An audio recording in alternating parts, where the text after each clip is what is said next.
A new era begins at Manchester United in earnest on Sunday when they travel to Ipswich Town. It will be Ruben Amorim's first game in charge, first game in the dugout for Manchester United. It feels like it's been a long time coming since his appointment and Erik ten Hag's sacking.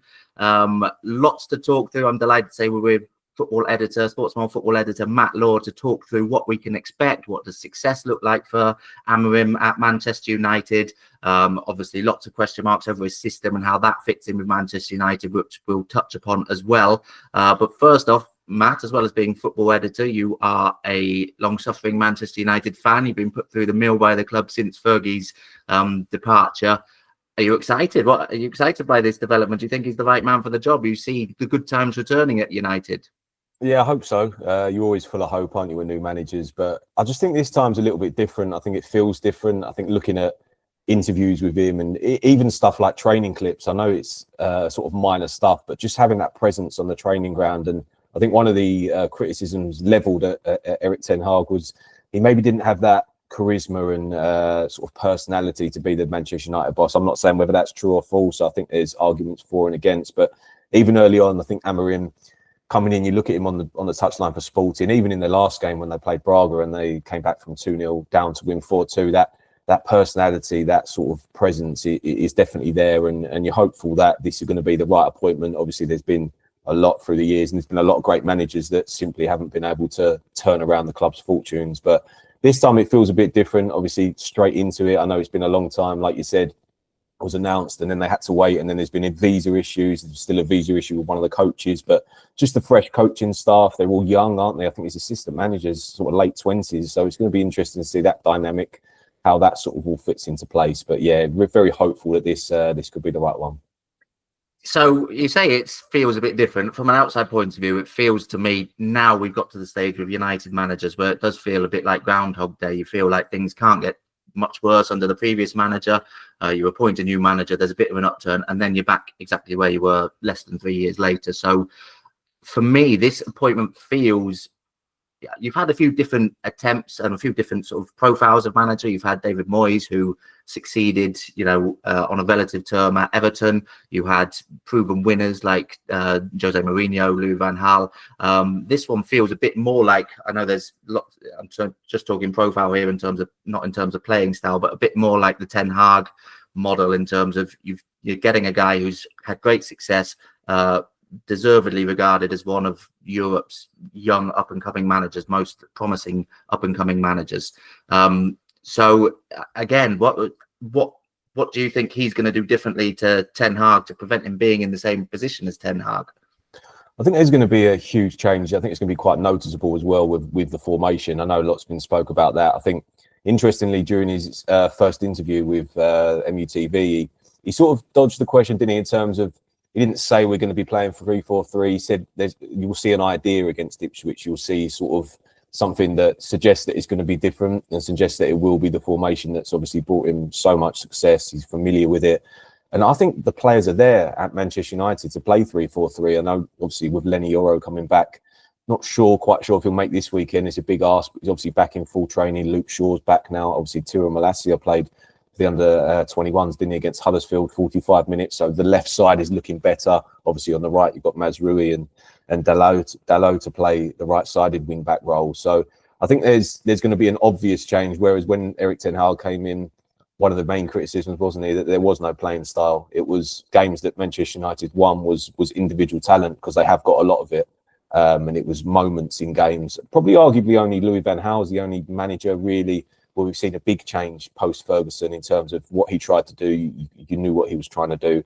Obviously, Ten Hag brought in Onana and was trying to play from the back, but didn't quite work. And then Onana started going long, and there just wasn't a pattern. And I think with Amorim at this stage, there's obviously going to be a big change, and it's going to take time. But I think obviously he will be given time to implement what is going to be a very exciting system, not just for United, I think for the Premier League as well, to see that brought in. Not too many teams play it, do they? Certainly in the Premier League and across Europe. So it's going to be very interesting. Yeah, I mean, we are going to touch on the system. Let's do it now, actually, then, if you've brought it up. I mean, you think of 3-4-3 or 3 at the back, certainly in Premier League terms, and you immediately go to Antonio Conte, had success with that formation. In Europe, we've seen it successful with Inter Milan recently. Leverkusen play it slightly different style to Sporting play it with under Amorim, but Leverkusen play 3 at the back with those wing backs. The big question that's sort of been circulating, well, I mean, the first big question is, do you think he is going to play? I think you've hinted at your answer there. He hasn't, as you said, committed to it yet. And he sort of also said, I've got to work with what I've got at the moment, which maybe suggests he's up for adapting, but he hasn't. I think it's the first maybe 2 or 3 games of his managerial career he played 4 at the back. Since then, it's been consistently 3 at the back, hasn't it? So if he has to change his whole system, that's a big change. It seems to me more likely, I don't know what you think, but it seems to me more likely he's going to try and mould the players he's got into the system. But then there are certainly a few square pegs in round holes there, I feel.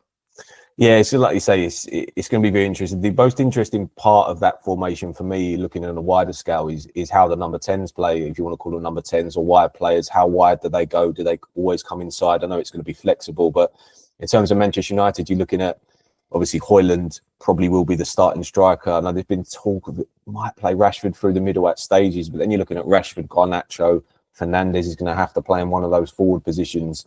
How does he make that work in terms of completely learning a new position? Maybe more for Garnacho, really, who likes to probably go wider. Obviously, Fernandes will be comfortable inside, but Rashford's the one for me that you think, could he potentially miss out? Because I'm not entirely sure. I look at that team and you think in the midfield, when everyone's fit, you probably have Ugarte and Kobbie Mainoo in the midfield, and I just don't see, Fernandes has to play. He's come back into form and really good for Portugal. Or the other night, obviously, he didn't play in their last game because he was suspended, but he's had a nice little rest now. It's obviously going to be so difficult because was it going to be 2 full training sessions, I think, before the Ipswich game? Because obviously players last night would have been Garnacho and Ugarte. Obviously Martinez pulled out the Argentina squad, so they're not going to be back at Carrington until tomorrow, maybe. So you're looking at a couple of full sessions with the squad to say, listen, this is what we're doing now. I think it's a little bit unfair on Ten Hag because he didn't have the players to play this formation now, whereas Amorim coming in has players coming back. Like I say, Lenny Yoro, Shaw, Malacia. Players that will help them play that system, and yeah, I think the forward position is going to be interesting because of the lack of goals this season. 12 in the Premier League, I think it is now, and that looks a lot better after scoring 3 against Leicester. Before that, Højlund's got 1 in the league, Rashford 1, Xerxes 1. I mean, they're just not good enough, are they? Those numbers, and I think this formation should help them. Should help get more players in and around the box. But you say that, think about the amount of chances that Manchester United missed. I was at the West Ham game not that long ago, and I've not seen anything like that for a while. I think at half time it could have probably been 5-6-0, and they just missed so many. And whether that's a change manager can help that, you're not too sure. But it just has to be better in all areas, and he's got a lot of work to do. Well, it is exciting. It's a lot of work. Yeah, he has, and you mentioned a good point about the training ground because he's had 2 weeks almost in the job now, but as you say, so many players haven't been available to him, and drilling that system into players can take a bit of time. You look at the players who have maybe had experience of it in the past. It's only really a handful. Ugarte, obviously, under Amorim at Sporting, Højlund, but centre forwards not as important in terms of the way you play, in terms of his system, not too big a change. But then you're looking at, Onana played under Inter, but again, goalkeepers. Your position doesn't really change too much. But then you're looking at the likes of Johnny Evans and at Leicester, you can't really build on him for 3 years going forward. Harry Maguire's had a bit of experience with England playing it, but not too much experience. So there's a lot of players in there who don't have too much experience of it. And yeah, for like you, I sort of struggle to see where the Rashfords or even the Garnachos. I think Garnacho is a player they're going to build around whatever it takes, even if he's young enough to be sort of moulded into a new position. But there's been talk of him, whether he goes back into a right wing-back role. And if I was a Manchester United fan, yeah, I can see the face you're making there. It's just not I think of Garnacho defending against Luis Diaz or Martinelli or a Doku, and that just it doesn't fill me with confidence at all. So you need to put him in a slightly forward role. And the wing-backs can be so important in these formations. Look at Leverkusen; they were some of their best players last season, those wing backs. So I think that is a sort of there's key positions in this formation where I think Man United are lacking, and it sounds like he's not going to get a huge war chest, certainly in January, in terms of money to spend on new players. So that's going to be a big challenge for him as well, isn't it? Yeah, I think, like you say, January is obviously notoriously difficult, isn't it? I think of down the years, the signings that Evra, Vidic, Fernandes, signings, Henrik Larsson came in on loan, but in terms of like big signings in January. I know there was a lot of talk about people getting excited about maybe some really big players coming in January. It's just not going to be the case, is it? There's not the money there. January deals are very difficult. Like you say, he has to work with what he's got, and Garnacho for me has to play. You know, he's the one in the final third that I would be playing over everyone, because he's the one that contributes the most goals. He's the most leading goal scorer this season. I know he had a bit of he didn't celebrate his last goal, did he? Because he took a bit of stick off a fan, which, if you're going to criticise anyone this season, you don't want to be criticising him, because he's the one. He's had some inconsistent games, but so's everyone in that team. And like you say, I think the Ipswich game is a very interesting one, because obviously they're coming into it off the back of a really big result, which makes it can work both ways. It could help Manchester United. I always fancy it's a strange way to think, but I always quite like going into games when teams have won, because when they've lost a few, there's always that real sort of desire and you fancy they're going to bounce back. But it works in strange ways sometimes. But yeah, like next summer's obviously going to be interesting with the players that he brings in. I know obviously Quenda at Sporting is the one that he's probably looking at the moment, 17-year-old, to play a wing-back role, because you need specialist players. I think Luke Shaw, he's a difficult one, because a fit Luke Shaw is up there with he'd be perfect for the wing-back role, but can you rely on him? That's going to be a problem. So he might find himself needing a left wing-back, a right wing-back, and obviously a centre-forward next year as well. And it all depends on but the midfield, it could work. You know, Ugarte, I think in his last game, he was fantastic, and the game before that as well, especially against Leicester, though, he was really, really good. And obviously they know each other well, the manager and the Uruguayan. So if he can come in, and you've got Kobbie Mainoo in there as well, who's obviously fantastic. And you suddenly look at the team and how it takes shape. I did a piece about how the team could, and you look at that team on paper and you think, it's a good team that is. You know, there's the only position that probably concerns me, as much as I do like Højlund, and I think he's got a lot to offer, it's the lack of goals, which is concerning to me, mostly at this stage. But defensively, I know we've had some bad games this season, but defensively, I mean, 12 goals conceded in the league this season. It's better than Man City, it's better than Chelsea, it's the same as Arsenal. Obviously, Liverpool's defence has been fantastic, and you think about lost 3-0 at home to Liverpool, lost 3-0 at home to Tottenham. So apart from that, defensively has not been too bad, and there's some good players in there. It's just going forward is the most concerning thing for me at the moment. Yeah, and if you know, this formation doesn't necessarily work with the players at his disposal now, can you see him sort of adapting mid-season until the end of the season, or is his appointment a sign that United have to be committed to this formation, this system? Because I know there was talk of Liverpool, there was talk of maybe even Man City looking at him, and Liverpool definitely were sort of put off by how married he was to this three at the back system. So it seems like he's not too open to changing it, but do you see a scenario where he maybe does have to adapt until the end of the season? And looking a bit beyond the end of the season, you know, if Man United are bringing in this manager, say what you want about the previous managers, United have generally given them a bit of time, up to 3 years, you know, until things have got to a point where it can't really go much further. So if they're bringing in players, specialist players, as you say, for the system, do they really need to commit to this system for the long term? Yeah, it's an interesting point. I would personally say that I think he'll stick with it, whatever, unless there's a really drastic, you know, injury crisis which robs you of, you know, United have got quite a lot of centre backs at the moment. So unless, you know, obviously Maguire's out at the moment, Johnny Evans has his fitness problems. Lindelof, I know he picked up an injury, and Martinez as well, who's obviously picked up an injury as well. So I think unless there is a real drastic injury crisis, I think he'll stick with it, whatever. I think he's coming in and he's clearly said, this is, you know, I'm going to be playing.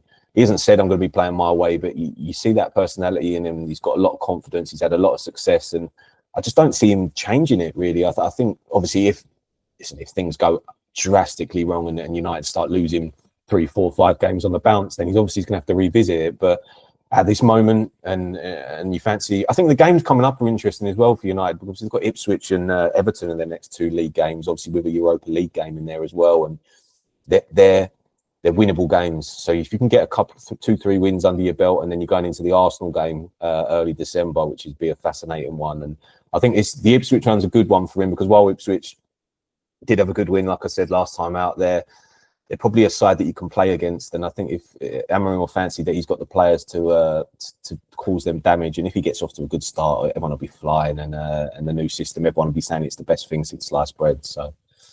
Yeah, I mean, that start you touched on, I think that could work well for United, to be honest. The way it's happened, as we mentioned, it's been a long wait, almost a full month since Ten Hag was sacked. Amorim appointed on the 1st of November, officially confirmed on 1st of November.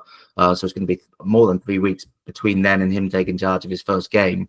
But as we said earlier, he's had those almost 2 weeks during the international break to sort of get used to the club a bit more, even if he hasn't had full complement of players at his disposal in training. He's had time to get used to the club, get into the job a little bit with maybe the admin side, the stuff off the training pitch side of things. So I think that will bode well. And the fact that there was that interim period where Van Nistelrooy did really well in charge, picked up some results, changed the feeling around the club from a team which was in terrible form to a team in decent form. I personally, I mean, it's a different podcast, but a different discussion. I think the Ten Hag sacking came at a very strange time. I think United have hit much lower lows than they did after a pretty dodgy defeat against West Ham with that penalty that never should have been given. So I think that came at a strange time. But I think since then, there's been an obvious improvement. Amorim is now coming in. He's had time, as I say, to get used to things. He's coming into a team in better form. And he's coming in, as you say, with a pretty kind start of Ipswich, Bodo Glimt and Everton. And you'd be expected to win all three of those games. And then going into the Arsenal game, you should have a bit of momentum. Flip side of that is, of course, if you don't win some of those games, then the pressure grows a bit. But that start and the way he's come in, despite it being quite unorthodox, could actually be a positive. Yeah, definitely. I think it can be a positive. I think interesting what you mentioned about the latter stages of Ten Hag's era. I think I was in that final press conference that he did at West Ham, and you just didn't sense that he felt it was coming at all. There was nothing in his demeanour, in the way he was speaking about that he felt like he was in trouble. He was looking ahead, obviously, to the game where they had Leicester, didn't they, in the EFL Cup, and he was quite relaxed. United shouldn't have lost that game. Let's be clear about that. They had so many chances. It shouldn't have been a penalty late on. That was ridiculous, really. But I agree with what you said. It came at a strange time. And then obviously Amorim got offered the job, didn't he? He wanted to wait until the end of the season. They said no. They said it has to be now. Obviously leaving sport, it would have been difficult because the position he's left them in, he's not like he's leaving a club. They're flying, aren't they? Champions League, flying in the league and can have a lot of success this season. Got a wonderful squad, but it's a massive challenge for him, and we've seen it gone before. Erik Ten Hag, when he came in, everyone was speaking about him. He'd had success in a lower league, obviously, than the top five in Europe, but it can damage your reputation. So it's a risk for him as well. But he never could have turned it down. And like you say, he's had this time now to settle, because people always forget with footballers and managers that they are actually real people as well. So they need to settle into a different country, a different culture, find places to live. Obviously, it's going to be a lot easier than it would be for someone without that wealth. But it's still a big change. And that easing in period will help him. I think he would have had time to breathe. He's turned up and he's not been thrown into, Liverpool away in the first game. He sort of can take stock and say, this is what we're trying to do. It was interesting, the clips in training the other day, that they were in that system. They were playing in that system because there are a lot of senior players still at Manchester United that haven't been called up or injured.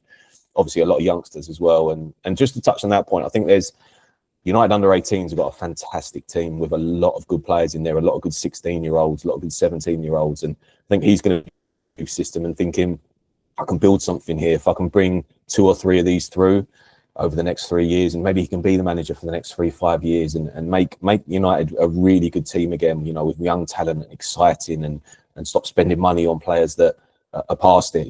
Just forget that. That's not going to happen under Sir Jim Ratcliffe. That's been clear about that. So look into the future, and I think with an exciting young manager, I know there was talk of it wasn't of Ancelotti and Allegri and fantastic managers, but United need to look to the future and they need to sort of have a plan again. And now the new system is in place. I think they can do that.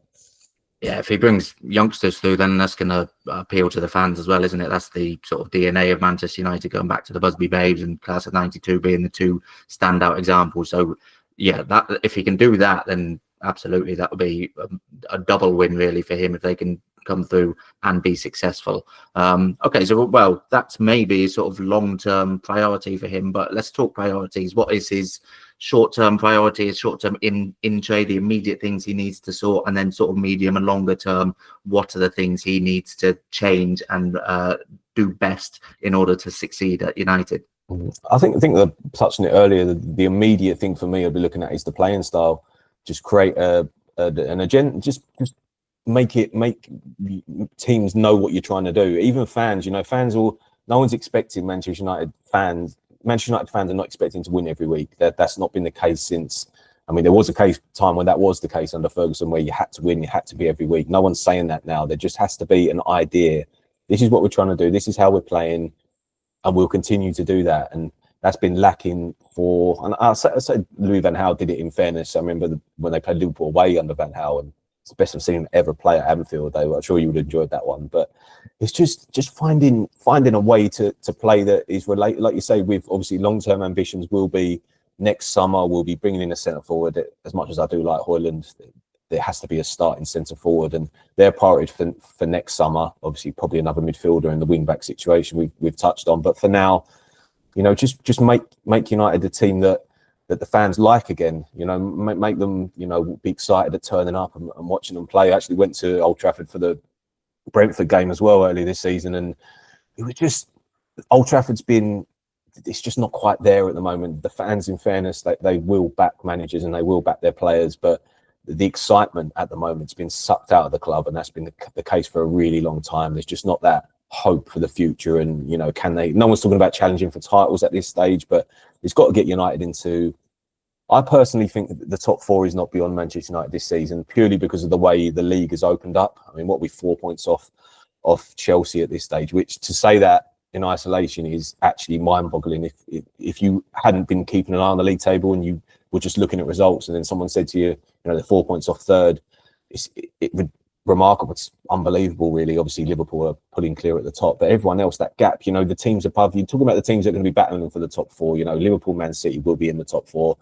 I think apart from that, I mean, even Arsenal, you're not sure about. So I think if he can get United into the top four this season and challenge for the Europa League. I mean, I was looking closely at the Europa League this season, and obviously there's a lot of good teams in there, but Manchester United really should be challenging for that trophy. Tottenham and Manchester United are considered to be the favourites. Talking about Athletic Bilbao, Lazio, teams like that, Real Sociedad, Galatasaray have got a chance. But Manchester, if he can, Amorim this first season, he can come in, guide them towards the top four and win the Europa League. Obviously, it's a huge ask. Make them exciting to watch again. Then next summer, bring in some players that he wants. And I really think within the next 3 years, touch wood, if it all works out, then they could potentially be a team you're talking about challenging towards the top again. So that's a hell of an intro, Matt, you've given him. 6 months to get Champions League back, win a European trophy, and then bring in some class players. Yeah. Okay, well, so that would be a hugely successful first half season in charge. No Man United manager since Ferguson has made it to the 3-year mark. So what does Amorim have to do to still be there in November 2027? Are you talking in the next 3 years they have to win the title? Is that realistic, or is it more maybe you've got to be in a position where you feel maybe the title's a realistic possibility, which hasn't been the case, I don't think, at any stage. Even under Mourinho, when they finished second, they were a long way behind Man City. Hasn't been the case since they won the last title under Ferguson in 2013. Yeah, I think, like you said, maybe a little bit over the top. I do get a bit excited talking about it now because this is, for me, a really exciting appointment. But I think, like you say, just be in the argument, just be in the equation at the start of the season. No one at the start of this season is talking about could win the league, Manchester United. He needs to be in a position where, at that stage with 3 years, at the start of the season, people are saying Liverpool, Man City, Man United, Arsenal all got a chance of winning the league, and they have to be in and amongst it. I think that's the point. And no one, like I said, no one's expecting, everyone gets this thing of Manchester United have to win every season, they have to win every trophy. It's not that case, but they have to be challenging. I mean, it's not been the case for so long. The team has just been a million miles away from that sort of standard. But I honestly think this season, as much as talking about Aston Villa, teams like that, Newcastle, I think United should be finishing above them. I really do. Obviously, leaving the top two alone, and Arsenal, Chelsea have had a good. I think Chelsea have surprised a lot of people. But for me, this season it would be challenging for the top four. Next season, I would expect them to be a top four cert, and I'd expect them to be pushing that top two, not probably getting closer. Season after that, I would fully be expecting them to be in and around, in and around the top two. Can they do it within the next 3 to 4 years? I don't think it's unrealistic to say that they could be Premier League champions. If you look, say probably 5 years, if he's going to be there that long. Obviously, history suggests that he might not be, but put them in a position where they can potentially win the league. Yeah, I mean, just to finish on that, we should look at, it's not just the manager, is it? Is that, for me, from an outside point of view, as I said, with all these managerial profiles going in, proven winners, sort of underperforming and not bringing these glory days back to Manchester United, the problem must go deeper than the manager. And obviously, there's been change now with Sir Jim Ratcliffe coming in and Ineos coming in. I think for me, the Ten Hag sacking, and well, not just the sacking or the timing of the sacking, but the decision to give him a new contract or extension in the summer, back in with players, spend a lot on the likes of Xerxes, who never really looked that up to it, to be honest, to be a Manchester United title winning centre forward, which you want to be going for that. You look at Gyökeres, he's maybe got a bit more of that profile. But for me, the sign that Ineos came in, backed Ten Hag in the summer, backed him with funds, backed him with an extension to the contract, and then sack him, by no means the lowest point of his entire tenure, suggests to me that the problems at in the upper parts of the club aren't quite completely fixed. There's still a little bit of chaos and uncertainty there. And for me, whatever the manager does, and obviously he's in charge of the on-field stuff, and if they bring the on-field success back a little bit, then that filters up as well as it filters down in the club. But for me, they need to sort that the upper parts of the club first and foremost, if they're ever going to get back to the sort of levels that they were under Ferguson, which is a big ask. I mean, we're saying it like they should get back to the Ferguson era. That Ferguson era we've seen very few eras like it in the history of football, certainly English football. You look at the Liverpool dominance in the 70s and 80s, and then that United dominance in the 90s and noughties. That's probably the only two. So they probably won't ever get back to that. Well, you'd probably throw Man City in now as well, actually, into that discussion. But if they're getting back to challenging for the title on a regular basis, I think there's things further up the ladder that need fixing as well. Oh, absolutely. I think the whole thing surrounding the summer and the way that decision came about it just looked untidy, didn't it? It didn't feel right at the time. It just didn't smell right. You could see, obviously, they were talking to other managers and then had his contract extended. And like you say, that it's to then bring in the players that although there's been a lot of talk, Ugarte wasn't really his signing in that sense. And obviously Xerxes was, and obviously Mazraoui as well were signings that he definitely wanted. But to do that and then sack him, like you said earlier, by no means the lowest point. I didn't feel as a fan after the West Ham game that it was, it's not like they've been beat 3-0 and played terribly. There were signs that they were sort of starting to improve. But for that to happen, obviously, like you said, the structure is now in place. You can see that now with proper football people in there that clearly know what they're doing.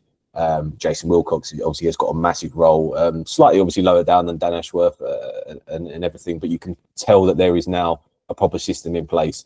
But they have to get it right. Just because you've got that system, it has to bring results as a collective. So Jim Ratcliffe obviously has had experience in previous football clubs, so he knows. He will feel that he's got the right people in place. But like you say, the proof will tell whether that brings success on the field. Because I think football always goes in cycles, doesn't it? Obviously, like you say, the Ferguson, for me, the two biggest clubs in England, I don't think it's, what I say for me, it's not Liverpool and Manchester United are the two biggest clubs in England.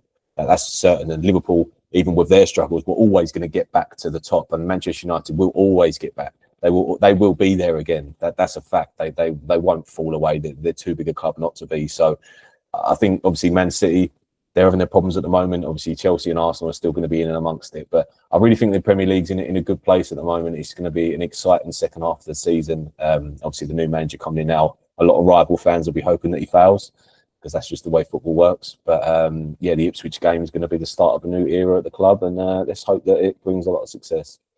Yeah, well, I mean, Pep has tried to steal his thunder a little bit by agreeing a new contract extension just before the weekend. But yeah, Matt, myself, and everyone, millions of others around the world will be watching at Portman Road and looking for any signs for the future and seeing how this new era gets underway. It's going to be a fascinating one. Thank you very much for that, Matt. And thank you everyone for watching and listening.